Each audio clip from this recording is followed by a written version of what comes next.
Ladies and gentlemen, this is the wreath laying ceremony.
Ngayong araw, tayo ay nagtitipon hindi lamang upang gunitain ang isang makasasayang pangyayari, kundi upang parangalan din ang katapangan, ang sakripisyo, at makabayang diwa ng mga Pilipinong nakipaglaban para sa ating kalayaan.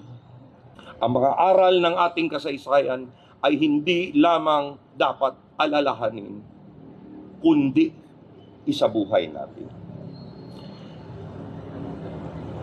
Ang kalayaan naman ay higit pa sa kasanlang pampulitika. Ang tunay na kalayaan ay nangangahulugan ang paglaya mula sa kamangmangan, kahirapan, korupsyon, kawalang pag-asa, at pakikiasa. Nangangahulugan ito ng pagkaroon ng tapang na mag-isip na mapanuri, lumahok na may pananagutan at mag-ambag ng makabubuluhan sa lipunan.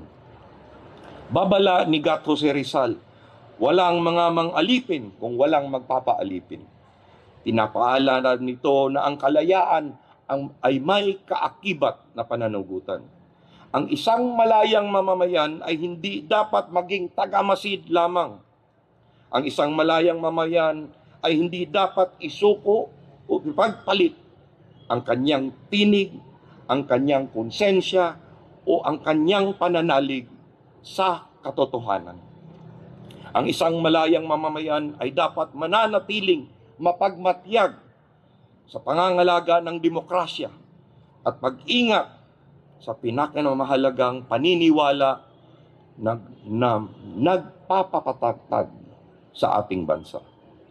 Ang pagmamahal ng bayan ay hindi nasusukat sa salita lamang, kundi sa ating kahandaang tuparin ang ating tungkulin bilang mga mamamayan. Marahil ang pinakamalaking alalahanin ni Gato si Rizal, hindi lamang ang kalayaan ng kanilang henerasyon, kundi ang kinabukasan ng bansang Pilipino. Naniniwala siya na ang pag-unlad ay matatamo sa pamamagitan ng edukasyon, disiplina at pananagutang sibiko.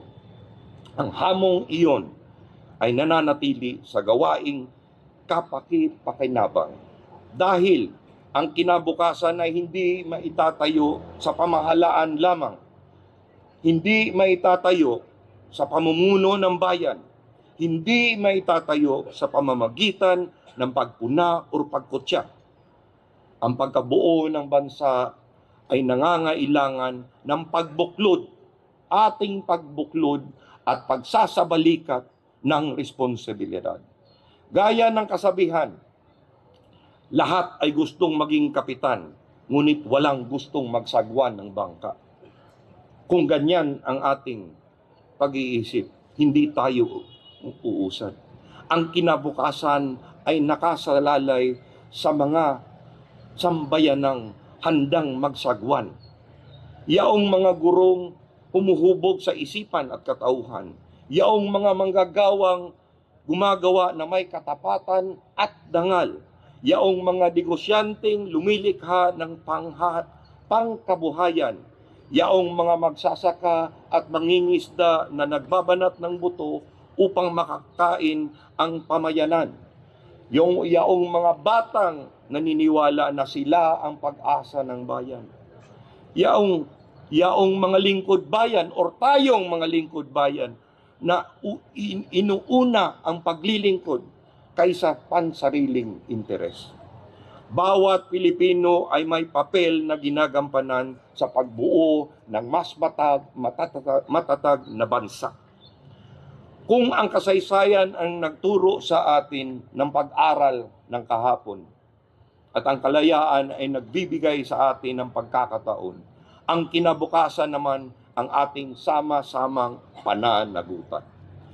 Ngayon, sa pagdiriwang natin sa 128 anibersaryo ng kalayaan, parangalan natin ang mga sakripisyo ng ating bayani, hindi lamang sa mamamagitan ng paggunita nito, kundi sa pamamagitan ng paggawa. Itakwil na natin ang kawalang malasakit. Itakwil na natin ang kawalang bahala. Itakwil natin ang walang pakialam.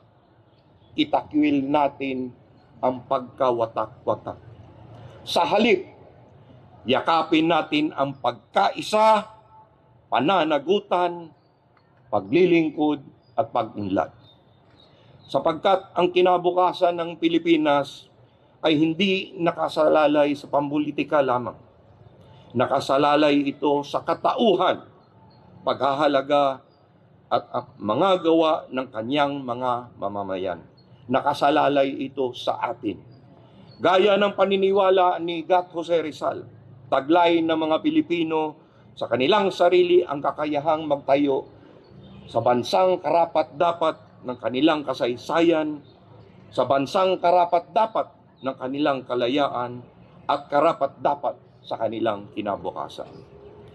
Naway, mag-iral muli ang alab ng puso at panibaguhin tayo sa araw na ito.